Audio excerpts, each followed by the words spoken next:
அதிகாரம் வெறுவந்தச் செய்யாமை. வெறுவந்தச் செய்தொழுகும் வெங்கோலனாயின் உருவந்தம் ஒல்லை கெடும். குடிமக்களை அச்சுறுத்தும்படி கொடுங்கோல் நடத்தும் அரசு நிச்சயமாக விரைவில் அழியும். வணக்கம். மக்கள் யார்பக்கம் நிகழ்ச்சியின் சிறப்பு தொகுப்பை வழங்குவதற்காக ஹீமா ராகேஷ்.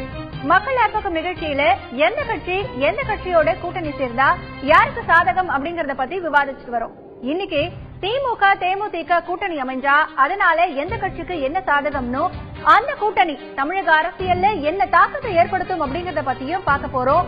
முதல்ல இன்னைக்கு அரசியல் கட்சி தலைவர்கள் சொன்ன பரபரப்பான சில கருத்துக்களை பார்க்கலாம்.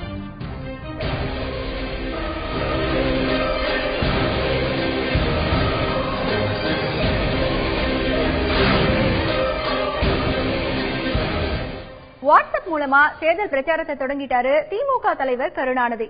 தமிழக மக்களுக்கு அவர் விடுத்திருக்கிற வேண்டுகோள் என்னன்னு இப்ப கேட்கலாம். என் மீதும் மேலான அன்பு உடன்பிறப்புகளே வணக்கம். தமிழக மக்களின் நலன் காக்க அயராது பாடுபடும் திராவிட முன்னேற்ற கழகத்திற்கு ஆதரவளிக்கு மக்களுக்கு நெஞ்சார்ந்த நன்றியை தெரிவித்துக் கொள்கிறேன். 5 ஆண்டு கால இருள் விலகி தமிழகம் மீண்டும் வளர்ச்சி பாதையிலே நடைபெற வருகின்ற சட்டமன்ற தேர்தலில் உதயசூரிய சின்னத்துக்கு வாக்களிப்பதோடு அதற்கான ஆதரவை பெருக்கும் வழியையும் இதுவெளிக்கு கொள்ள வைக்கிறேன். வணக்கம். இடைக்கால பட்ஜெட் இன்னைக்கு தாக்கல் செய்யப்பட்டது. பேரவை கூட்டத்தொடர் 4 நாட்கள் நடைபெறும்னு சபாநாயகர் தனபால் சொல்லியிருக்காரு. இன்று கூடிய அலுவல் ஆய்வுக்குழு 4 நாட்களுக்கு வேலை நாட்களை உறுதி செய்திருக்கிறது. 3 நாள் இடைக்கால பட்ஜெட்டுக்கு விவாதம், 4ஆம் நாள் பதிலுரையும் ஏனைய அலுவல்கள் அனைத்தையும் அன்றைக்கு நிறைவேற்றோம். சனிக்கிழமை இடைக்கால பட்ஜெட் தாக்கல் பண்றதுக்கு அதிமுக அரசுக்கு தார்மீக உரிமை கிடையாதுன்னு சொல்லியிருக்காரு மு.க. ஸ்டாலின். இன்றுதான் கடைசி கூட்டத்தொடர் இந்த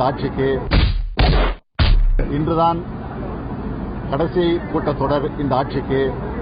திராவிட முன்னேற்ற கழகம் கலைஞர் தலைமையில் ஆட்சியில் இருந்தப்போ கடன் 90,000 கோடி ரூபாய் தான். ஆனால் இப்போது அதிமுக ஆட்சியில் 2,11,483 கோடி ரூபாய். அதாவது திமுக ஆட்சியில் இருந்ததை விட இப்பொழுது 234.98% கூடுதலாக போயிருக்கிறது.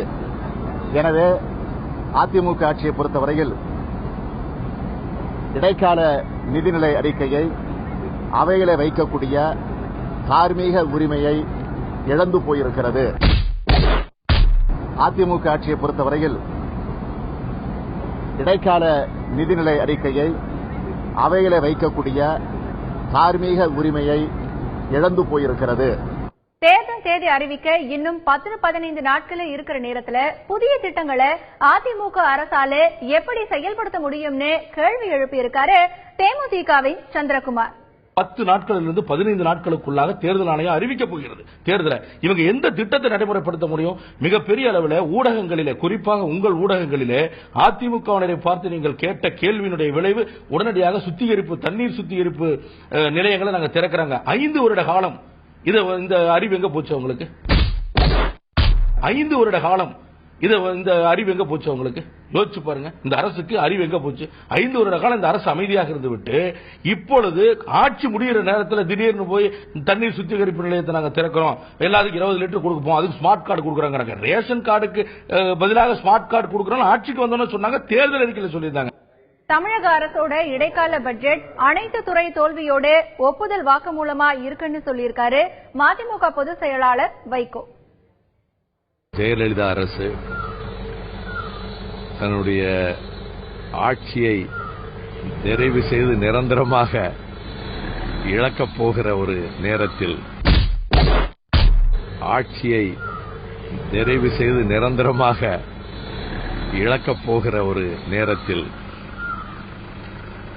இந்த நிதிநிலை அறிக்கையை அவர்கள் வழங்கியிருக்கிறார்கள். அறிவித்த எந்த திட்டமும் செயல்படவில்லை, எந்த வாக்குறுதியும் நிறைவேற்றவில்லை. அறிவித்த எந்த திட்டமும் செயல்படவில்லை, எந்த வாக்குறுதியும் நிறைவேற்றவில்லை. இது ஒருவேளை தேர்தலை முன்வைத்து ஏதாவது சிறப்பான திட்டங்களை அறிவிப்பார்கள் என்று கூட எதிர்பார்த்தார்கள். அதுவும் கூட இல்லை. மொத்தத்தில் இன்றைய நிதிநிலை அறிக்கை இந்த அரசாங்கத்தினுடைய அனைத்து துறைகளின் தோல்வியின் ஒப்புதல் வாக்கு மூலமாகத்தான் நான் கருதுகிறேன். தமிழகம் மின்மிகை மாநிலம்னு சொல்றது மக்களை ஏமாற்றும் செயல்னு குற்றம் சாட்டியிருக்கிற திருமாவளவன் அத்திக்கடவு அவிநாசி திட்டம் ஏன் இடைக்கால பட்ஜெட் அறிவிப்புல இடம் பிடிச்சதுன்னு விளக்கம் கொடுத்திருக்காரு. இன்னும் பல இடங்களில் மின்வெட்டு இருக்கிறது. பல பகுதிகளில் தொழிற்சாலைகள் இயங்க முடியாத நிலையிலே கிடக்கின்றன. விவசாயிகள் கடுமையாக பாதிக்கப்பட்டிருக்கிறார்கள். தண்ணீர் இறைக்க முடியவில்லை. இப்படிப்பட்ட நிலையில மின்மிகை மாநிலமாக தமிழகம் இருக்கிறது என்று சொல்லுவது தேர்தலுக்காக இந்த மக்களை ஏமாற்றுவதற்காக சொல்லப்படுகிற கூற்று.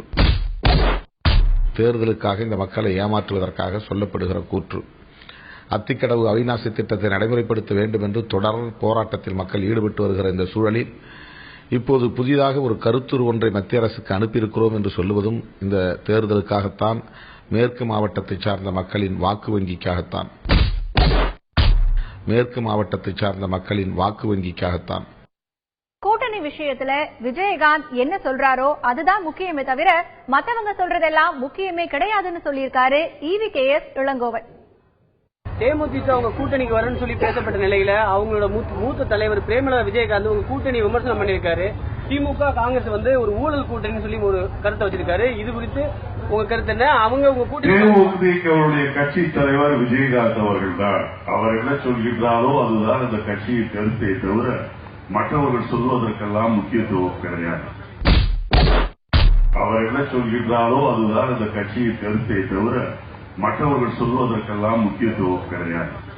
திமுக ஒரு மூழ்கும் கப்பல்னு சொல்லி இருக்கிற அன்புமணி மக்கள் நல கூட்டணி பத்தியும் விமர்சிச்சிருக்காரு. திமுக ஒரு மூழ்கின்ற ஒரு கப்பல் அது. அதுல யார் ஏறினாலும் அவங்களும் முழுகதான் போறாங்க. திமுக மக்களுடைய நம்பிக்கை முற்றிலும் இழந்த ஒரு கட்சி அது. மக்கள் நல கூட்டணி கடைசியில ஒவ்வொரு பகுதியிலையும் நாங்க எழுச்சி காட்டுவோம், மக்கள் கூட்டம் அதிகமா வருது, நாங்க வந்துருவோம் அப்படின்னு சொல்லி முதல்ல அவங்க 4 பேர் ஒன்னா இருக்கட்டும். அப்புறம் ஏன்னா போன மாசம் 5 பேர் இருந்தாங்க, இந்த மாசம் 4 பேர் இருக்காங்க, அடுத்த மாசம் 3 பேர் தான் இருக்க போறாங்க. தேர்தல் நேரத்தில் வைகோ தனியா நின்றுட்டு இருக்க போறாரு, அது மட்டும் உறுதி. அதனால அதை பத்தி ஒண்ணும் கிடையாது. அது கூட்டணி அது 4 பேர் மட்டும் தான், அதுக்கு மேல ஒண்ணும் கிடையாது. கூட்டணி பத்தியும் கட்சியோட செயல்பாடு குறித்தும் JK வாசன் சொன்ன கருத்தை இப்ப பார்க்கலாம்.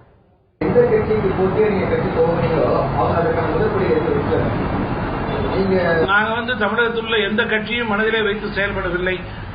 மக்களுடைய மனநிலையை வைத்து தமிழ் மாநில காங்கிரஸ் கட்சி செயல்படுகிறது. அதன் அடிப்படையிலே மக்களுடைய நம்பிக்கைக்கு ஏற்றவாறு கூட்டணி அமைக்கும்.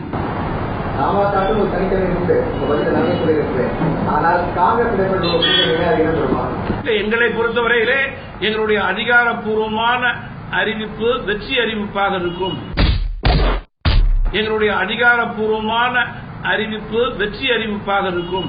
அது இறுதி முடிவாக இருக்கும்.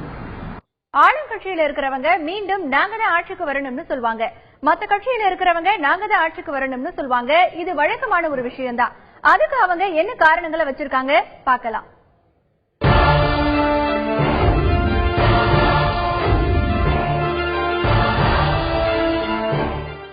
அம்மா ஏன் முதல்வரா மீண்டும் வரணும்னு சொன்னா கருவில் இருந்து கல்லறை வரை திட்டம் தந்திருக்காங்க. உண்மையில சொல்றேன், பெற்ற தாய் கூட இப்படி திட்டம் தர முடியாது.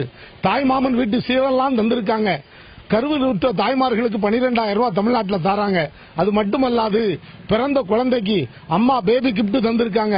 அது மட்டும் இல்லாது அந்த மழலை செல்வம் பாலவாடிக்கு போகும்போதே அம்மாவினுடைய நலத்திட்டங்கள் எல்லாம் தராங்க. சத்தான உணவு தந்த தாய், சத்துணவுக்கு மெருகேற்றுவதற்கு பல்வேறு திட்டம் இருக்காங்க. இந்தியாவில் இருக்கக்கூடிய எந்த மாநிலத்திலும் இப்படிப்பட்ட திட்டம் கிடையாது. இலவச விலையில்லா பாட நூல்களை தந்திருக்காங்க அம்மா. ஒன்றல்ல ரெண்டல்ல 1000 திட்டங்கள் சொல்லிக்கொண்டே போகலாம். உண்மையில சொல்றேன், மடிக்கணினிங்கிற மதிநுட்பமான அந்த அறிவு கருவியை தந்திருக்கிற ஒரே தலைவி அம்மாவை தவிர உலகத்தில் வேற எந்த நாட்டிலும் கிடையாது. வளர்ந்த நாடுகள் கூட இப்படி ஒரு திட்டத்தை தந்ததாக வரலாற்றில் எங்கும் இல்லை, நீங்க பார்க்கவே முடியாது. இதற்காகவே அம்மா வரணும். முத்தமிழறிஞர் டாக்டர் கலைஞர் அவர்கள் ஆட்சி அமைச்சாதாங்க இளைஞர்களுக்கு எல்லாம் வேலை வாய்ப்பு கிடைக்கும். இப்ப அதிமுக ஆட்சியில பாத்தீங்கன்னா திமுக ஆட்சியில நிறைய கம்பெனி எல்லாம் தொடக்கி வச்சாங்க. ஆனா இந்த அதிமுக ஆட்சியில அந்த கம்பெனி எல்லாத்தையும் இழுத்து மூடிட்டாங்க. இதனால யார் பாதிக்கிறாங்க? இளைஞர்கள் தான் நிறைய பேர் வேலை வாய்ப்பு இல்லாம ரொம்ப கஷ்டப்படுறாங்க. இப்ப பாத்தீங்கன்னா எங்க ஒன்றியத்திலே பாத்தீங்கன்னா நிறைய மேம்பாலங்கள் எங்க தலைவர் ஆட்சியில தான் கட்டணுதுங்க. அவரு தலைவர் ஆட்சியில கட்டணாங்கன்றதுனாலக்கேவே அதை ஸ்டாப் பண்ணிட்டாங்க. டாக்டர் அன்புமணி ராமதாஸ் அவர்கள் ஆட்சிக்கு வந்தால் மகளிர் முதல் மது ஒழிப்பு முதல் கையெழுத்தாக ஐயா போடுறேன்னு சொல்லியிருக்காரு. மதுவால பாதிக்கப்பட்ட மகளிர் அதிகப்படியான மகளிர் பாதிப்புல உள்ளனாங்க. இளம் பெண்கள், விதவை, அது மட்டும் இல்லாத மாணவி 12 வயது மாணவி கூட இந்த மது அருந்திட்டு ரொம்ப சிரமத்துக்குள்ளாக இருக்கிறாங்க. சரியான படிக்க ரேஷன் பொருள் வர்றது கிடையாது, முதியோர் பணம் வர்றதில்லை. இதெல்லாம் ஐயா வந்தா மட்டும்தான் இது நிரந்தர தீர்வு. மகளிர் அனைவருமே ஆட்சி மாற்றத்தை நாங்க எதிர்பார்க்கிறோம். அது அன்புமணி ராமதாஸ் வந்தா மட்டும்தான் இந்த ஆட்சி மாற்றத்தை கொண்டுட்டு வர முடியும், மதுவை ஒழிக்க முடியும், மகளிருக்கு ஒரு நல்ல பாதுகாப்பா இருக்கும். பாலாற்றில் இருக்கக்கூடிய குடிநீர் பிரச்சனை தீர்ப்பதற்காக நேத்ரவதி நதியினுடைய தண்ணீரை கொண்டு பாலாற்றில் சேர்ப்பது, கங்கையும் காவிரியும் இணைப்பது, பாலாற்றில் நடக்கின்ற மணல் கொள்ளையை தடுப்பது, தமிழகத்தில் பூரணமான மது விலக்கை கொண்டு வருவது, தமிழகத்தினுடைய கருப்பு மாவட்டமாக இருக்கக்கூடிய, இந்தியாவுடைய கருப்பு மாவட்டமாக இருக்கக்கூடிய வேலூர் மாவட்டத்தினுடைய பொல்யூஷன் கண்ட்ரோலை கட்டுக்குள் கொண்டு வருவது போன்ற முக்கியமான முடிவுகளை பாரதிய ஜனதா கட்சி எடுக்கும்.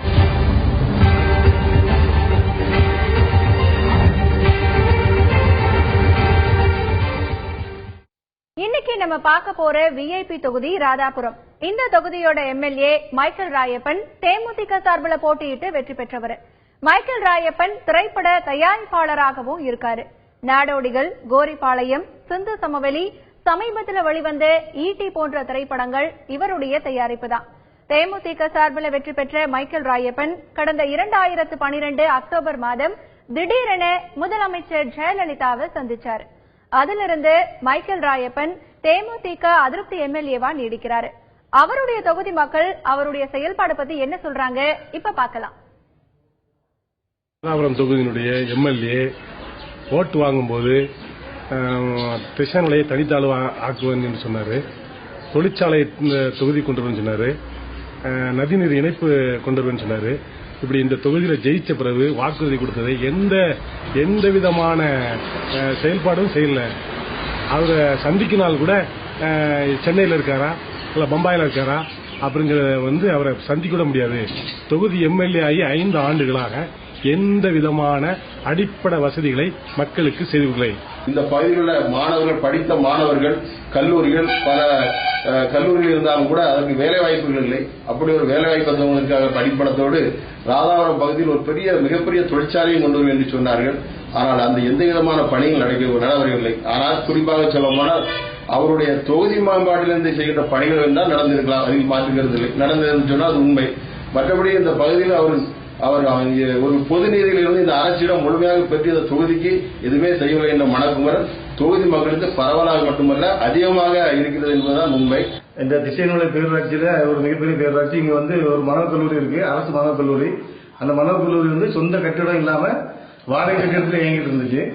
ஆனா அவர் தன்னுடைய சொந்த இடத்தை, ஒரு பல கோடி ரூபாய் மதிப்புள்ள ஒரு இடத்தை, சொந்த இடத்தை அந்த மனோர் கல்லூரிக்கு இலவசமா கொடுத்து அதனுடைய வேறக்கூடிய அனுமதியும் பெற்று அதனுடைய கட்டுறதுக்குரிய நடவடிக்கையும் அவர் எடுத்திருக்காரு. அவர் எம்எல்ஏங்கிறதுக்கு அப்பாற்பட்டு ஒரு தனிமையா செஞ்சிருக்காரு. அது பாராட்டக்கூடிய ஒண்ணு. டிசைன் கிட்டத்தட்ட ராதாபுரத்துக்கு போனோம்னா 35 கிலோமீட்டர் தாண்டி தான் டிசைன்ல மக்கள் போய் இது பண்ண வேண்டியிருக்கு. டிசைன்ல ஒரு வளர்ந்த நகரம். இந்த ஊருக்கு கண்டிப்பா தனித்தாழ்வு ஆக்கணும். அதுக்கான எத்தனையோ அமைப்புகள் எவ்வளவு போராட்டம் நடந்துச்சு.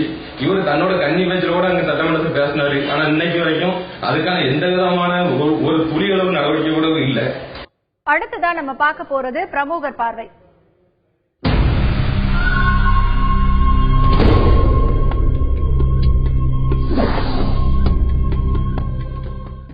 இன்னைக்கு பிரமுகர் பார்வையில நெல்லை கண்ணன் தன்னுடைய கருத்துக்களை பகிர்ந்துக்கிறாரு. தமிழ்நாட்டு அரசியல் கட்சிகள் தேர்தல் கூட்டணி வைக்கிறத பத்தி அவர் சொன்ன கருத்துக்களை இப்ப பார்க்கலாம். கூட்டணி என்பது வேறு ஒன்றுமே இல்லை. இந்த ஆட்சியை கைப்பற்றினது ஆட்சி அதிகாரம், இந்த சுகங்களை அனுபவிக்க ஆயிடுறதுடைய வேற எந்த நல்ல நோக்கமும் கிடையாது. நீங்க தமிழ்நாட்டில் பெரிய கூத்து பாத்துங்க, தேர்தல் வந்துருவீங்களேன், எல்லா கொடியும் 2 கட்சி கூட்டணி பாருங்க. ஏன்னா எல்லாரும் இருக்காங்களா 2 பக்கமும், ஒருத்தருக்கும் சிந்தனை இல்லையா? அது இன்னொரு விஷயம். கடைசி நேரத்தில் சிலவர் போய் கூட்டணி மாறி சேரும் பாத்தீங்களா?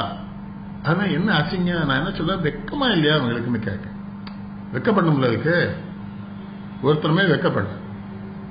அது இன்னொரு கேள்வி, நீ இருந்து இல்ல, நீ என் கூட இருந்து இல்ல சொல்லக்கூடாது. எல்லாம் தான் எல்லாரும் இருந்திருக்கிய. கூட்டணி என்பது அது கூத்தணின்னு தான் சொல்லணும். இட்டு டா போட்ட எல்லாம் தமிழ்ல இத்து டா போடணும். கூத்தணி, கூத்தடிக்கிறதுக்கு கூட்டணி ஒரே பதில் தான், அது கூத்தணி தான். அது யார் யாரோட சேர்வாங்கன்னு நம்ம சொல்ல முடியும். இன்னொன்னு சொல்லுங்க, கூட்டணி எல்லாம் முடிவு பண்ணிடுவானுவா. தேர்தல் ஆரம்பிக்கும் போது இதுல இருந்து தாங்க போயிடும், அங்க இருந்து ஒண்ணு கிடையாது, சீட் இல்ல, சீட்டுக்காக தானே கூட்டணி, வேற ஒண்ணே கிடையாது. நாட்டுக்காக கூட்டணி, நாட்டுக்காகவும் கூட்டணி இல்ல, சீட்டுக்கு தான் கூட்டணி. ஆட்சியை கைப்பற்றிடணும், மந்திரி ஆயிடணும், சோப்பு கார் வச்சு கார்ல, சோப்பு அந்த லைட் வச்ச கார்ல போகணும். தேர்தல் முடிந்த பிறகு கூட இந்த வெற்றி வாய்ப்புகளை முன்னப்பெல்லாம் ஆச்சுன்னா அப்போ ஒரு கூட்டணி உண்டாக்குவானுங்க. கேட்டீங்களா? இந்த பக்கம் இருந்தோம் அங்க போய் ஆடுவோம், அங்க இருக்கவன இங்க கூப்பிடுவானுங்க. அப்ப இது என்ன கூட்டணி? எனக்கு இப்ப தமிழ்நாட்டில் சொன்ன வழி இல்லை. யாரோ 4 பேர் சேர்ந்துக்கிட்டு நல்லது பண்றாங்கிறான் மக்களுக்கு. கம்யூனிஸ்டுகள் மேல எனக்கு ரொம்ப மரியாதை உண்டு. தம்பி திரும்ப அரசியல் படிச்ச பிள்ளை, அப்புறம் மாப்பிள்ளை வைகோ வேற இருக்காரு, அவரும் பெரிய குடும்பத்து பிள்ளை, அவரும் அதுல இருக்காரு. அதனால என்ன மாதிரி ஆட்கள்லாம் வேற வழி இல்லை. மக்கள் நல கூட்டணி தான் ஆதரிச்சு அவங்க வெற்றி வர்றாங்க. எங்கெல்லாம் நான் கணக்கு இல்லை, அவங்க 80 சீட்டு ஜெயிச்சாலும் அது பெரிய அரசியல் மாற்றம் தமிழ்நாட்டில், கேட்டீங்களா? ஆனா அந்த கூட்டணி என்பது கூத்தணி தான். ஒருத்தனுக்கு ஒருத்தன் கொள்கையும் கிடையாது, ஒண்ணும் கிடையாது. அது மட்டும் இல்லைங்க, இன்னொன்னு பாருங்க, இப்படிலாம் கூட்டணி வைக்கிறான். வடநாட்டில் எனக்கு பெரிய மகிழ்ச்சி என்னன்னா, அவங்க என்ன அரசியல் பண்ணா அவங்களுக்கு சிறப்பு உண்டு. ஒருத்தன் மத்த சந்தோஷமா பேசிக்கணும், கட்டி பிடிச்சிக்கணும் எதிர்கட்சிகள். இங்க அது பெரிய விவகாரமெல்லாம் இருக்கு. இவன் அவனை பார்த்து அளவு பண்ணிட்டான், கட்ட கொண்டாடியே சந்தேகப்படுற மாதிரி தான் இருக்கணும் அரசியல். இன்னொன்று சொல்லுங்க, திரும்ப திரும்ப ஏழைகளை கேவலப்படுத்துகிற வேலையை தானே எல்லா கட்சியும் செய்யுது. ஏழையை காப்பாற்ற வந்தாங்கன்னா ஏழைகிட்ட ரூபா கொடுக்குது, ஓட்டுக்கு ரூபா கொடுக்குது, கூட்டத்துக்கு வர ரூபா கொடுக்குது. என்ன ஆச்சு? இப்ப தமிழ்நாட்டு மக்கள் உழைக்கவே தேவையில்லை. நீங்க எங்க வேலைக்கு ஆள் கொடுங்க, வரமாட்டான். 20 கிலோ அரிசி ஃப்ரீ, ஒரு வெங்காயம் வச்சு சாப்பிட்டுக்கலாம்ல, என்ன சொல்லியா? ஏன் வருவான் வேலைக்கு? வேலை அதாவது படு சோம்பேறிகளாக தமிழினத்தை மாற்றுகிற வேலையை தான் இந்த திராவிட இயக்கங்கள் ரெண்டும். இந்த தேர்தலில் கூட இன்னும் பெரிய இலவசங்கள்லாம் வரும்போல சொல்றாங்க, அந்த அம்மா திட்டமிட்டிருக்கா, இவரும் கிளவரும். ஆனா பாருங்க, அந்த கடை இவர் தானே தோக்கினார் முதல்ல, இவர் தான் இலவச டிவினர். அப்புறம் தான் அவங்க பேனு கீனு அதுங்க, அது ஓடுதோ ஓடலன்னு ஒரு பேருக்கு தெரியுமா, அதை பக்கம் வச்சுக்கிட்டு. இந்த ஏழைகளாவது நினைக்க வேண்டாமா தங்களை? ஒரு காலத்திலயா நம்ம எவனா ஒரு ஏழை இருந்தா பையனுக்கு ஒரு சாப்பாடு கொடுத்தா அவன் கோவப்படுவான், என் பிள்ளைக்கு நான் சாப்பாடு போட்டுக்கணும். இப்ப இல்லையே, எங்க சோறுபாட்டெல்லாம் கை நிற்ப நிக்கான தமிழன் எப்படி மாத்தினாங்க? அப்படி திமுகவும் தேமுதிகவும் கூட்டணி அமைச்சா அந்த கூட்டணி பரஸ்பரம் 2 கட்சிக்கும் எந்த விதத்துல சாதகமா அமையும் அப்படிங்கறத பத்தி இப்ப நம்ம விவாதிக்க போறோம். அதுக்கு முன்னாடி இன்றைய அரசியல் கிசுகிசு என்ன அப்படிங்கறத தெரிஞ்சுக்கலாம். வணக்கம். முரசுக்காரங்களா சட்டப்பேரவைக்குள்ள நுழைஞ்சு அதுக்கு பிறகு அதிருப்தியாகி இலைக்கு ஆதரவா மாறின மக்கள் பிரதிநிதிங்க இந்த சட்டப்பேரவை கூட்டத்தொடர் முடிஞ்ச கையோட அதிகாரப்பூர்வமான இலை கட்சிக்காரங்களா வெளியே வர போறாங்களாம். கூட்டம் முடிகிற 19ஆம் தேதியே இந்த இணைப்பை நடத்த இலை கட்சி தலைமை திட்டமிட்டு இருக்கு. இதுக்கு ஒரு காரணம் இருக்காம். மறுநாள் தானே முரசு கட்சியோட திருப்பு முனை மாநாடு. இத்தனை நாளா ஆதரவு தெரிவிச்ச முரசுக்காரங்களை கௌரவப்படுத்த முடிவு செஞ்சிருக்கிற இலை கட்சி தலைமை அவங்கள சிலருக்கு வர்ற சட்டப்பேரவை தேர்தல்ல அதிமுக சார்பில் போட்டியிட வாய்ப்பு கொடுக்க போகுதாம். சிலருக்கு கட்சி பதவியும் இருக்காம். ஒரு சில பேருக்கு எதுவும் கொடுக்காம இதயத்தில் இடம் கொடுக்கவும் முடிவு செஞ்சிருக்கான் இலை கட்சி தலைமை. திமுக காங்கிரஸ் கூட்டணி அமைஞ்ச கையோட தேமுதிகவும் அந்த கூட்டணிக்கு வரணும்னு அழைப்பு விடுத்திருக்காங்க. ஆனா இடையில திமுக காங்கிரஸ் கூட்டணி பத்தி பிரேமலதா பேசினது திமுக வட்டாரத்துல ஒரு சின்ன சலசலப்பை ஏற்படுத்துச்சு. ஆனா தேர்தல் நேரத்துல எதுவும் நடக்கலாம் அப்படிங்கறதுதான் யதார்த்தம். திமுகவும் தேமுதிகவும் ஒருவேளை கூட்டணி சேர்ந்தா அதனால எந்த கட்சிக்கு என்ன சாதகம் அப்படிங்கறத பத்தி தான் இன்னைக்கு நம்ம விவாதிக்க போறோம். இன்னைக்கு நம்மளுடைய நிகழ்ச்சியில் பங்கேற்பதற்காக 2 விருந்தினர்கள் நம்முடைய செய்தி அரங்கிற்கு வருகை தந்திருக்காங்க. அரசியல் விமர்சகர் திரு ரவீந்திரன் துரைசாமி இந்த நிகழ்ச்சிக்கு வருகை தந்திருக்கிறார். அவரை இந்த நிகழ்ச்சிக்கு வரவேற்கிறோம். வணக்கம் திரு ரவீந்திரன் துரைசாமி. அடுத்ததாக பத்திரிகையாளர் திரு கோவிலனின் நம்முடைய செய்தி அரங்கிற்கு வருகை தந்திருக்கிறார். அவரையும் இந்த நிகழ்ச்சிக்கு வரவேற்கிறோம். வணக்கம் திரு கோவிலனின். விவாதத்திற்குள் போவதற்கு முன்னதாக திமுக மற்றும் தேமுதிக கடந்த கடந்த தேர்தல்கள்ல எத்தனை தொகுதிகள்ல போட்டியிட்டு எவ்வளவு வாக்கு சதவிகிதத்தை வாங்கியிருக்காங்க அப்படிங்கறத ஒரு சில விவரங்களை இப்ப நம்ம பார்க்கலாம். திமுகவை பொறுத்த வரைக்கும் 2006 சட்டமன்ற தேர்தல் அப்படின்னு எடுத்துக்கிட்டா போட்டியிட்ட தொகுதிகள் 130 தொகுதிகள்ல போட்டியிட்டு இருக்கு. காங்கிரஸ், பாமக, கம்யூனிஸ்ட் போன்ற கட்சிகளுடன் கூட்டணி அமைச்சிருக்கு. வெற்றி பெற்ற தொகுதிகள் அப்படின்னு பார்க்கும்போது 96 தொகுதிகள்ல வெற்றி பெற்றிருக்கு. வாக்கு சதவிகிதம் அப்படின்னு பார்த்தா 26.5% வாக்குகள் 2006ஆம் ஆண்டு நடைபெற்ற சட்டமன்ற தேர்தலில் வாங்கியிருக்கு திமுக. அதற்கு அடுத்தபடியாக தேமுதிக அப்படின்னு பார்க்கும்பொழுது போட்டியிட்ட தொகுதிகள் 234. கட்சி தொடங்கிய அடுத்த ஆண்டில் தனித்து போட்டியிட்டது தேமுதிக. விருதாச்சலம் தொகுதியில விஜயகாந்த் வெற்றி பெற்றாரு. பெற்ற வாக்குகள் அப்படின்னு பார்க்கும்பொழுது தேமுதிக தனித்து போட்டியிட்டு 8.4% வாக்குகள் வாங்கி இருந்தது 2006ஆம் ஆண்டு நடைபெற்ற சட்டமன்ற தேர்தல். இது அந்த காலகட்டத்தில் தமிழக அரசியல்ல ஒரு மிகப்பெரிய அதிர்வலையை ஏற்படுத்தியது அப்படின்னு சொல்லலாம். அதற்கு அடுத்தபடியாக 2011ஆம் ஆண்டு நடைபெற்ற சட்டமன்ற தேர்தலில் திமுக வாங்கி இருக்கக்கூடிய வாக்குகள் அப்படின்னு பார்த்தோம்னா போட்டியிட்ட தொகுதிகள் 124. காங்கிரஸ், பாமக, விடுதலை சிறுத்தைகள் கட்சி போன்ற கட்சிகளோட கூட்டணி அமைத்து 124 தொகுதிகளில் போட்டியிட்டது. 23 தொகுதிகளில் வெற்றி பெற்றது. அப்பொழுது வாக்குகள் சதவிகிதம் என்று பார்த்தால் 22.39% வாக்குகளை திமுக பெற்றது 2011ஆம் ஆண்டு நடைபெற்ற சட்டமன்ற தேர்தலில். அதுவே 2011ஆம் ஆண்டு நடைபெற்ற சட்டமன்ற தேர்தலில் தேமுதிக போட்டியிட்ட தொகுதிகள் அதிமுகவுடன் கூட்டணி வைத்து 41 தொகுதிகளில் போட்டியிட்டது. வெற்றி பெற்ற தொகுதிகள் 29 தொகுதிகளில் வெற்றி பெற்று தமிழகத்தோட எதிர்க்கட்சி தலைவரானார் திரு விஜயகாந்த். அந்த தேர்தலில் தேமுதிக வாங்கிய வாக்குகள் சதவீதம் 7.88 வாக்கு சதவீதத்தை வாங்கியிருக்காங்க. அதற்கு அடுத்தபடியா 2009ஆம் ஆண்டு நடைபெற்ற நாடாளுமன்ற தேர்தல் அப்படின்னு பார்த்தா திமுகவோட வாக்கு சதவீதம் போட்டியிட்ட தொகுதிகள் 22, வெற்றி பெற்ற தொகுதிகள் அப்படின்னு பார்த்தா 18 தொகுதிகளில் வெற்றி பெற்றிருக்காங்க.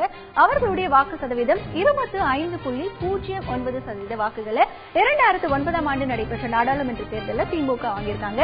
அதே 2009 நாடாளுமன்ற தேர்தலில் தேமுதிக வாக்கு சதவீதம் அப்படின்னு பார்க்கும்போது போட்டியிட்ட தொகுதிகள் 39+1 தனித்து போட்டியிட்டு இருக்காங்க. பெற்ற வாக்குகள் அப்படின்னு பார்த்தா அதிகபட்சமா 10.3% வாக்குகளை பெற்றிருக்காங்க தேமுதிக. இதுவே 2014ஆம் ஆண்டு நடைபெற்ற நாடாளுமன்ற தேர்தலில் திமுக அப்படின்னு பார்க்கும்பொழுது போட்டியிட்ட தொகுதிகள் 34 தொகுதிகளிலும் திமுக போட்டியிட்டாங்க. அனைத்திலும் தோல்வியை தழுவியது திமுக. பெற்ற வாக்குகள் அப்படின்னு பார்த்தா 23.91% வாக்குகள் வாங்கியிருக்காங்க. இது 2014ஆம் ஆண்டு நடைபெற்ற நாடாளுமன்ற தேர்தலுக்கான நிலவரம். இதில் தேமுதிக அப்படின்னு பார்க்கும்பொழுது போட்டியிட்ட தொகுதிகள் தேசிய ஜனநாயக கூட்டணியில் இருந்த தேமுதிக 14 தொகுதிகளில் போட்டியிட்டது. எந்த தொகுதியிலும் வெற்றி பெறவில்லை. மொத்த வாக்குகள் மாநிலம் முழுமைக்கும் அப்படின்னு பார்த்தா 5.13% வாக்குகள் வாங்கியிருந்தது. ஆக இரண்டு கட்சிகளுக்குமே இப்ப இருக்கக்கூடிய வாக்கு சதவிகிதம் எவ்வளவு அப்படின்னு நம்ம பாக்குறப்போ அப்படின்னு பார்த்தா சராசரி வாக்கு திமுக அப்படின்னு பார்க்கும்போது 23% வாக்குகள் திமுகவோட வசம் இருக்கு. தேமுதிகவின் சராசரி வாக்கு அப்படின்னு பார்க்கும்போது 8% வாக்குகள் இருக்கு. ஆக 31% வாக்குகள் இப்போ ஒருவேளை இந்த கூட்டணி அமைந்தால் அவர்களுடைய கையில் 31% வாக்குகள் சராசரியா இருக்கு அப்படின்னு நம்ம வச்சுப்போம். ஆக இந்த கூட்டணி இணையுமா, அப்படி இணையும் பொழுது என்ன மாதிரியான சாதகங்கள்லாம் நமக்கு கிடைக்கும் அப்படிங்கறத நம்ம பாத்துக்கிட்டு இருக்கோம். தமிழகத்தை பொறுத்த வரைக்கும் கூட்டணி பேச்சுக்கள் எல்லாமே தொடர்ந்து நடைபெற்று வந்திருக்கக்கூடிய சூழல்ல இந்த கூட்டணி அமையுமா என்கின்ற ஒரு எதிர்பார்ப்பு மக்களிடத்துல இருக்கு. அதை பற்றியும் நம்ம இன்னைக்கு விவாதிக்க போறோம். முதல்ல திரு ரவீந்திரன் துரைசாமி அவர்களிடத்துல இந்த கேள்வியை நான் கேட்க விரும்புறேன். வணக்கம் திரு ரவீந்திரன் துரைசாமி. திமுக கூட்டணிக்கு தேமுதிக வரலாம் அப்படின்னு திமுக தலைவர் திரு கருணாநிதி வெளிப்படையாகவே அறிவிப்பு வெளியிட்டார். மக்கள் நல கூட்டணியை சேர்ந்த தலைவர்களும் தேமுதிக தலைவர் திரு விஜயகாந்த் அவர்களை சந்திச்சு பேசினாங்க. அதே நேரத்தில் பாரதிய ஜனதா கட்சியை சேர்ந்தவர்களும் அவரை சந்திச்சு பேசிக்கிட்டு இருக்காங்க. ஆனா இப்படி இந்த சந்திப்புகள் எல்லாம் நடைபெற்றும் கூட தேமுதிக இதற்கு பிடி கொடுக்கல. கூட்டணிக்குள்ள வருவதற்கு தேமுதிக ஏன் இன்னும் தயக்கம் காட்டுகிறது? உங்களுடைய பார்வை. அதாவது 2016 தேர்தல் களத்தில் டிமாண்ட் இல்லாத கட்சிகள் தொடக்கத்திலே மாற்று என்று சொல்லாமல் தோல்விக்கு பிறகு தங்களுக்கு டிமாண்ட் இல்லாத கட்சிகள் தங்களை மாற்று என்று முன்னிறுத்திக் கொள்கின்றன. இதை விளக்கமாக கூட சொல்லலாம் யாரிடம் வேண்டுமென்றாலும். இப்பொழுது தேமுதிக தோல்வி அடைந்தாலும் மக்களவை தேர்தலில் இருக்கிற கட்சிகளில் எதிர்ப்பு வாக்கு இல்லாத கட்சியாக மிகவும் முக்கியத்துவமான ஒரு கட்சியாக திகழ்கிறது. காரணம் 2011 மக்களவை தேர்தலில் அந்த கட்சி ஒரு டிசைடிங் ஃபேக்டராக இருந்தது. அதுபோல் 2016 ஒரு டிசைடிங் ஃபேக்டராக தேமுதிக இருக்கும் என திமுக கருதுகிறது, இருக்க வேண்டும் என ஆசைப்படுகிறது. அதனால்தான் தேமுதிகவின் உறுப்பினரான பிரேமலதாவின் கருத்துக்கு திமுக எதிர்வினை எதுவுமே ஆற்றவில்லை. ஆக இத்தகைய முக்கியத்துவம் உள்ள ஒரு டிசைடிங் ஃபேக்டர் என்று கருதக்கூடிய கட்சியாக தேமுதிக இருக்கிறது. ஓகே, திரு லெனின் நீங்க சொல்லுங்க. இப்போ தேமுதிக வர இருக்கக்கூடிய சட்டமன்ற தேர்தலில் ஒரு டிசைடிங் ஃபேக்டரா கருதப்படுகிறதா? இது அதோடைய வாக்கு சதவீதத்தை வைத்து பார்க்கும் பொழுது அது எந்த அணிக்கு போகுதோ அந்த அணிக்கு ஒரு கூடுதல் பலத்தை கொடுக்கக்கூடியதா இருக்கும். 2011 இருந்தது போல இப்பொழுது தேமுதிக இருக்குதா அப்படின்னு பார்த்தோம்னா அதனுடைய வாக்கு சதவீதம் குறைந்திருக்குது. ஆனால் இன்றைக்கு இருக்கக்கூடிய சூழ்நிலையில கட்சிகள் எல்லாம் பிரிஞ்சு 4-5 அணிகளாக நிற்கக்கூடிய சூழ்நிலையில் திமுகவுடன் தேமுதிக இணையுமானால் அல்லது இன்னொரு பாரதிய ஜனதா கட்சியுடன் இணையுமானால் அல்லது மக்கள் நல கூட்டணியுடன் இணையுமானால் எந்த அணியில் இணைந்தாலும் அந்த அணியின் வாக்கு பலத்தை உயர்த்தக்கூடிய வகையிலே இருக்கக்கூடிய கட்சியா தேமுதிக இருக்குது. ஓகே, திரு ரவீந்திரன் துரைசாமி நீங்க சொல்லுங்க. இப்ப திமுகவோட முதல்வர் வேட்பாளர் திரு கருணாநிதி அவர்கள் தான் அப்படின்னு பொருளாளர் திரு மு க ஸ்டாலின் சொல்லியிருக்காரு. தேமுதிகவை பொறுத்த வரைக்கும் திரு விஜயகாந்த் அவர்கள் தான் முதலமைச்சர் வேட்பாளரா இருக்கணும் அப்படின்னு தேமுதிகவும் விரும்புது. அப்போ இந்த கூட்டணி அமையும் பட்சத்துல முதல்வர் வேட்பாளர் விஷயத்துல தேமுதிக விட்டு கொடுக்கும்னு நினைக்கிறீங்களா? நிச்சயமாக முதல்வர் வேட்பாளர் இதுல விட்டு கொடுக்க தான் செய்வாங்க. ஏன்னா 2011 அவங்களுக்கு 50 சீட்டுக்கு தகுதியான ஓட்டு உண்டு. அதிமுகவும் இவங்களும் தனிச்சு நிற்கும் போது அதிமுகவும் தோத்துட்டு இருந்து இவங்களும் தோத்துட்டு தான் இருந்தாங்க. ஆனா 50 சீட்டுக்கு தகுதி இருந்தும் அவங்க வாங்குறது 41 இடங்களை தான் வாங்கினாங்க. ஆனா ஒரு இது பண்ணாங்க, மற்ற மதிமுக பாமக போன்ற கட்சிகள் போல இல்லாமல் அந்த கூட்டணியோட அந்த ஒப்புதலை அந்த அக்ரிமெண்ட்டை தேமுதிக அலுவலகத்துக்கு கொண்டு கையெழுத்து போட்டாங்க. திமுகவை பொறுத்தவரையில் 96, 2006 போன்ற தேர்தல்களில் பெரிய கூட்டணி அமைத்து தமிழகத்தில் ஆட்சியை பிடித்த கட்சி. அந்த கட்சியின் தலைவர் கருணாநிதி முதல்வர் என்ற கொள்கை அடிப்படையில் தான் அவர்கள் இன்றும் இருக்கிறார்கள். திமுக கூட்டணியில் வந்தால் நிச்சயமாக முதல்வர் யாருங்கிறதெல்லாம் பிரச்சனை இருக்காது. ஆனா சீட்டு எவ்வளவுங்கிறதான் இஷ்யூ வரும். ஓகே, திரு நீங்க சொல்லுங்க. திமுகவோடு தேமுதிக இணையும் பொழுது திமுகவிற்கு என்னென்ன சாதகங்கள் கிடைக்க வாய்ப்பு இருக்கு? திமுகவுக்கு என்ன சாதகம் கிடைக்கும் அப்படின்னா, இப்ப ஆளுங்கட்சிக்கு எதிரான மனநிலையில் இருக்கக்கூடிய வாக்காளர்கள் அந்த வாக்குகள் பொதுவா ஒரு வெற்றி பெறக்கூடிய அணிக்கு அளிப்பதுதான் ஒரு வழக்கம். இப்ப ஆளுங்கட்சி மீது அவங்களுக்கு ஒரு பெரிய எதிர்ப்பு இருக்கு, இந்த ஆட்சியை மாற்றணும் அப்படிங்கிற ஒரு எண்ணம் இருக்கும் பொழுது எந்த அணி எதிரில் இருக்கிற அணி வெற்றி பெறும் அப்படின்னு பார்க்கும் பொழுது இருக்கிற வாக்கு சதவீதத்தை பார்க்கும் பொழுது அதிமுகவிற்கு அடுத்தபடியாக வாக்கு சதவீதம் உள்ள கட்சிங்கிறது திமுக. அப்ப அது வெற்றிக்கு போதுமானதா இருக்கா அப்படின்னா அது போட்டி கடுமையா இருக்குது. அந்த சூழ்நிலையில் தேமுதிக திமுகவுடன் இணையுமானால் இது ஒரு பலமான அணி அப்படிங்கிற ஒரு எண்ணம் இயல்பாகவே உருவாகிடும். அப்ப தங்களுடைய வாக்குகள் ஒரு பலனுள்ளதாக அமையணும், ஒரு ஆட்சி மாற்றத்தை ஏற்படுத்தணும் நினைக்கக்கூடிய வாக்காளர்கள், பொதுவான வாக்காளர்கள் இயல்பாகவே அந்த வெற்றி பெறக்கூடிய அணிக்கு வாக்களிக்கும் என்ற மனநிலை வரும் பொழுது தேமுதிக திமுகவுடன் இருந்தால் திமுக அணிக்கு அது சாதகமாக அமையும். திரு ரவீந்திரன் துரைசாமி, உங்களுடைய பார்வை, திமுகவோடு தேமுதிக இணையும் பொழுது திமுகவிற்கு என்ன சாதகங்கள் கிடைக்க வாய்ப்பு? திமுக பொதுவாக ஒரு செக்டேரியன் பார்ட்டிங்கிற ஒரு இமேஜ் உண்டு. அதை அவங்க வெற்றி பெறும்போது 71 இந்திரா காந்தி அம்மையார் அதை சரி பண்ணாங்க, 96 மூப்பனார் சரி பண்ணாப்ல, 2006 சோனியா காந்தி சரி பண்ணாங்க. இப்போ அதை அதனோட பொருளாதார அந்த ஸ்டாலினை அனைத்து தரப்பு மக்களையும் விரும்பக்கூடிய கட்சிங்கிற அளவுக்கு அதை தன்னோட பயணத்தில் அதை பண்ணிட்டு இருக்கிறாரு. விஜயகாந்த் வரும்போது முழுக்க அந்த இமேஜ், இந்த திமுக கூட அந்த இமேஜ் முழுக்க மாறும். அதாவது மூப்பனார் என்ன கான்ட்ரிபியூட் பண்ணாரோ, சோனியா என்ன அளவு கான்ட்ரிபியூட் பண்ணாங்களோ அந்த அளவுக்கு இல்லைனாலும் அதோட ஒப்பிடக்கூடிய அளவுக்கு ஒரு வாக்கு வங்கியை கான்ட்ரிபியூட் பண்ண முடியும். இன்னும் ஏற்கனவே திமுக காங்கிரஸோட கூட்டணியில இருக்கிறாங்க. காங்கிரசும் திமுகவும் சேர்ந்து நிற்கும் போது அவங்க ஒரு கம்பைன் ஸ்ட்ரென்த்தாக ஒரு கணிசமான வாக்கு வங்கியை கம்பைன் ஸ்ட்ரென்த் கூடுதலாக அவங்க 2 பேரும் சேரும்போது ஒரு கூடுதல் பலம் கிடைச்சது. அதே மாதிரி 3வது விஜயகாந்த் சேரும் போதும் பலத்தை விட கூடுதல் பலம், அதைத்தான் சகோதரர் சொன்னார், அந்த மாதிரி கிடைக்க வாய்ப்பு. ஓகே, திரு நீங்க சொல்லுங்க. திமுகவோடு தேமுதிக சேரும் பொழுது தேமுதிகவிற்கு என்னென்ன சாதகங்கள் கிடைக்க வாய்ப்பு இருக்கு? தேமுதிகவுக்கு என்ன சாதகம்னா, இப்ப அது ஒரு கட்டத்தில் 10 ஆண்டுகளுக்கு முன்பு அந்த கட்சி தொடங்கப்பட்ட பொழுது முதல்வர் வேட்பாளராக விஜயகாந்த் அவர்கள் முன்னின்றார்கள். ஆனால் 2011 அந்த இடம் இல்லை. இப்பொழுதும் கூட அவங்க பெருசா முதல்வராக வருவோம் அப்படிங்கிற பிரச்சாரத்தை அதிகமா எடுக்கல. ஆட்சி மாற்றத்தை ஏற்படுத்தணும், இந்த ஆட்சி இருக்கக்கூடாது அப்படிங்கிற ஒரு எண்ணம் தேமுதிக இருக்கு. அதுக்கு ஒரு காரணம் உண்டு. இதுக்கு முன்பு கூட இந்த செய்தியின் முன்னாடி சொன்னோம், ஒரு கிசுகிசு செய்தியாக சொல்லப்பட்டது, அதிருப்தி தேமுதிக எம்எல்ஏக்கள் அதிமுக பக்கம் செல்கிறார்கள் என்று. அதிமுக திமுக மீண்டும் ஆட்சிக்கு வருமானால் அதனுடைய பாதிப்பை திமுக உணர்வது போலவே தேமுதிக உணரக்கூடிய வாய்ப்பு இருக்கு. அதனால பாதிப்பு வரக்கூடியது. எனவே இந்த இடத்தில் அதிமுகவுடைய ஆட்சி அமையாமல் இருக்க வேண்டும், கட்சி தேமுதிக என்கிற கட்சியை காப்பாற்ற வேண்டும் என்கின்ற ஒரு நிலை வரும் பொழுது அது திமுகவுடன் சேர்வது அதற்கு ஒரு ஆட்சி மாற்றத்துக்கு வழிவகுக்கக்கூடிய ஒரு கூட்டணியாக அமையும். திரு ரவீந்திரன் துரைசாமி, நீங்க பண்றேன். ஒண்ணு அந்த திமுக காங்கிரஸ் தேமுதிக கூட்டணி பெரிய வெற்றி கிடைச்சா மீண்டும் விஜயகாந்த் எதிர்க்கட்சி தலைவராக வரலாம். அதான் ஸ்வீப், 2011 ஆளுங்கட்சிக்கு எதிராக எதிர்க்கட்சி ஸ்வீப் பண்ண மாதிரி ஒரு ஸ்வீப் பண்ணா ஒரு எதிர்க்கட்சி தலைவர் அந்தஸ்தா வரலாம். சுமாரான வெற்றி பெற்றால் மந்திரி சபையில் இடம் கிடைக்கலாம்.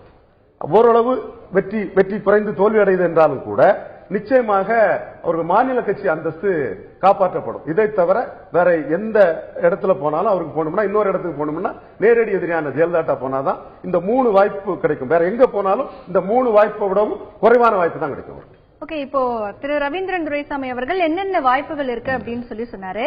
ஆனா இப்போ வந்துட்டு திமுக காங்கிரஸ் கூட்டணி குறித்து திருமதி பிரேமலதா விஜயகாந்த் அவர்கள் சொல்லும் பொழுது திமுக காங்கிரஸ் இரண்டுமே ஊழலில் திளைத்த கட்சிகள், சமூக வலைதளங்கள்ல இப்படிதான் விமர்சனம் வைக்கப்படுது அப்படின்னு சொன்னாங்க. ஆக இப்படி ஒரு சூழல் இருக்கும்போது திமுகவோட தேமுதிக என்பதற்கான வாய்ப்புகள் எப்படி இருக்கும்னு நினைக்கிறீங்க?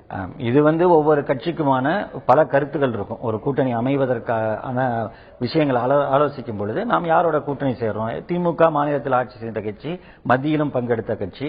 காங்கிரஸ் நீண்ட காலமாக மத்தியில் ஆட்சி செய்த கட்சி. ஆட்சியில் இருக்கக்கூடிய கட்சிகள் மீது ஊழல் குற்றச்சாட்டுகள் வருவதும், அப்புறம் அது வழக்குகள் விசாரணை கமிஷன் என்று போவதும், அப்புறம் அது கடைசியா ஒண்ணும் இல்லாமல் போறதும் நம்ம தொடர்ந்து பார்த்துட்டு இருக்கோம். அப்படி பார்க்கும் பொழுது கடந்த முறையும் 2011 எடுத்துக்கொண்டாலும் அவர்கள் தேர்தலுக்கு அந்த கூட்டணி அமைப்பதற்கு முன்பு வரை ஆளுங்கட்சியாக அப்பொழுது இருந்த திமுகவையும் சரி, எதிர்கட்சியாக இருந்த அதிமுகவும் சரி சமமாக விமர்சித்து தான் வந்தார்கள். 2 கட்சியுமே ஊழல் கட்சி, நாம தான் மாற்று சக்தியா வரணும் அப்படின்னு சொல்லிட்டு இருந்தாங்க. ஆனால் தேர்தல் கள நிலவரத்தை பார்க்கும் பொழுது தங்களுக்கு எது சாதகம் என்பதை தான் முடிவெடுப்பாங்க எல்லா கட்சியுமே. அப்பொழுது வேறு வேறு காரணங்களை சொல்லுவாங்க. நாங்கள் ஒரு உத்தரவாதம் தரோம்னு சொல்லுவாங்க, அல்லது எங்களுடைய தொகுதி உடன்பாடு தான் அப்படிங்கிற மாதிரி ஏதாவது ஒரு காரணத்தை சொல்லுவாங்க. அப்படியான சூழல்கள் வரும்பொழுது ஒரு வெற்றி வாய்ப்புக்கான கூட்டணி அப்படின்னு வந்தா அவங்க திமுகவோட இணைவதற்கு வாய்ப்பு இருக்கு. இந்த மாதிரி விமர்சனங்கள் அப்புறம் தேர்தல் வரைக்கும் ஒத்தி வைக்கப்படும். அப்புறம் ஆட்சிக்கு அந்த கூட்டணி ஆட்சியை பிடித்து விட்டால் அவர் சொல்வது மாதிரி தனித்த ஆட்சியோ அல்லது கூட்டணி ஆட்சியோ எப்படியோ இருந்தாலும் கூட ஒரு தேனிலவு காலம் என்பது ஒரு காலம் வைத்துக் கொண்டு அதன் பிறகு விமர்சனத்தை வைப்பதும் அரசியல் நம்ம பார்த்துக்கிட்டு தான் இருக்கோம். திரு ரவீந்திரன் துரைசாமி, நீங்க சொல்லுங்க. 2000 ஏதோ கருத்தை சொல்ல வரீங்க. அதாவது திமுகவும் காங்கிரஸும் சேர்ந்ததும் தேமுதிக டேக்கன் ஃபார் கிராண்டட் அல்ல என்று அசெப்டிவா காட்டக்கூடிய ஒரு லீடர்ஷிப் குவாலிட்டியை தான் அவங்க காட்டியிருக்காங்க. நாங்க தவிர்க்க முடியாத சக்திங்கனால எங்களுக்கு வலிமை இருக்குங்கிறத காட்டுறதுக்கு தான் இந்த வார்த்தையை பயன்படுத்தியிருக்காங்க.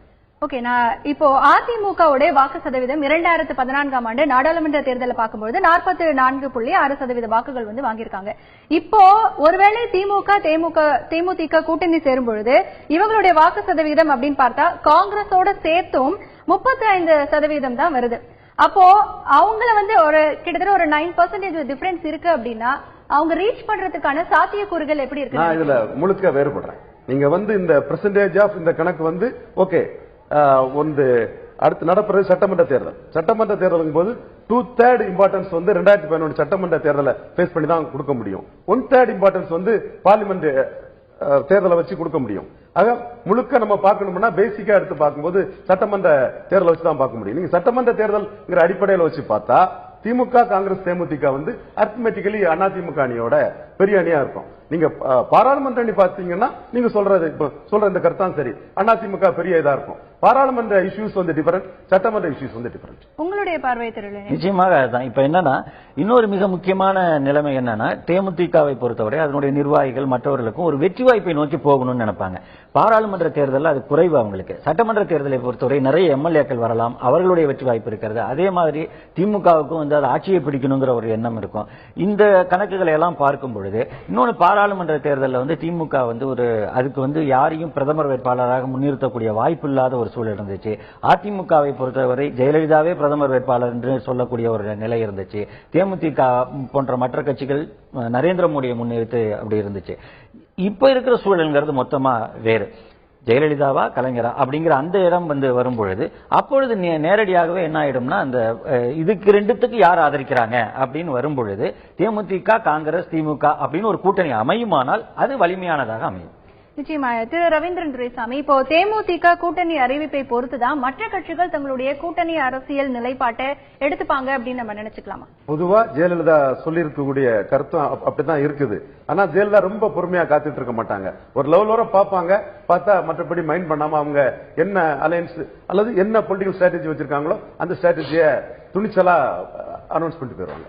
நிச்சயமாக தமிழக சட்டமன்ற தேர்தல் இன்னும் 2 மாதங்களில் வர இருக்கிறது. மார்ச் 1ஆம் தேதிக்கு பிறகு தேர்தல் தேதியும் அறிவிக்கப்பட இருக்கிறது. ஆளுங்கட்சியை பொறுத்தவரை சூழ்நிலைக்கு தகுந்தமாறு வியூகம் அமைப்போம் அப்படின்னு சொல்லியிருக்காங்க. திமுகவை பொறுத்தவரை கூட்டணி கதவுகள் திறந்தே இருக்கும் அப்படின்னு சொல்லியிருக்காங்க. மக்கள் நல கூட்டணியை பொறுத்தவரை திமுக, அதிமுக, காங்கிரஸ், பாஜக, பாமக உள்ளிட்ட கட்சிகளை தவிர்த்து எந்த கட்சிகள்னாலும் எங்களுடன் இணையலாம் அப்படின்னு சொல்லியிருக்காங்க.